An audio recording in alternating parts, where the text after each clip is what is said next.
Sampai bila kita nak berkira dengan Tuhan, tuan-tuan? Sedangkan mati anytime boleh datang. Cuba kita buat yang terbaik Ramadan kali ini. Semayang tarawih yang terbaik.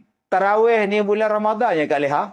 Habis Ramadan jangan duk buat dah. Bida'ah kubra Ramadan. Yang tu baru nama bida'ah. Buat yang terbaik. Datang elok-elok. Ada satu makcik pondok saya tuan-tuan. Dia bawa kipas daripada rumah untuk dia seorang. Aircon dah ada. Kipas dah ada. Dia pasang pula kipas betul-betul dekat dia. Masya Allah. Dah meninggal dah pun. Nama dia Kak Wuk. Meninggal dah. Kenapa Kak Wuk? Aircon kita dah pasang. Kipas pun dah pasang. Kak Wuk bawa extra fan lagi. Pasal apa? Kak Wuk ni makan ubat banyak. Kencing manis. Kencing tawar. Kena kencing. Jantung semuanya ada. Panas. Panas Ustaz. Dia bawa kipas untuk dia. Ustaz. Tak ada lenggok pula tu kipas. Dia orang dia. Ustaz. Janji Kak Wuk seronok nak semayang. Datang Ramadan.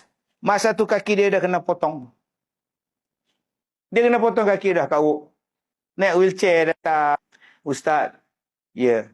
Semalam semut datang. Semut datang hurung kaki dia. Kaki dia dah kena potong. Semut datang hurung. Kak Wuk rasa Kak Wuk dah nak meninggal, Datuk. Allah. Jadi, mungkin ini puasa terakhir Kak Wuk.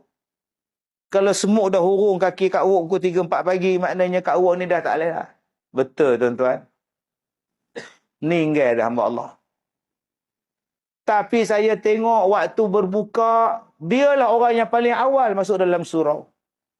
Dia makan-makan sikit, dia tunggu semayang. Bila datang tarawih, tuan-tuan, dia yang paling last balik. Walaupun kaki dia kudung, dia tetap buat 20 rakaat. Dia nak buat yang terbaik. Mati, tuan-tuan, meninggal dah. Last.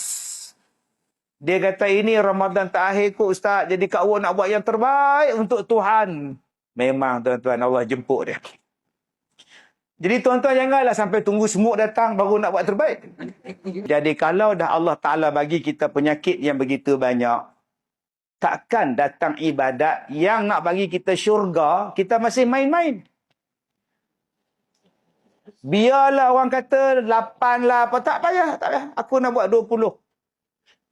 Aku nak buat lebih lagi pun tak apa. Aku nak buat 18 pun tak apa. Aku nak buat 14 pun tak apa. Dia tak ada had. Silakan. Cuma kita buat yang terbaik. Kalau nak buat 8 yang terbaik.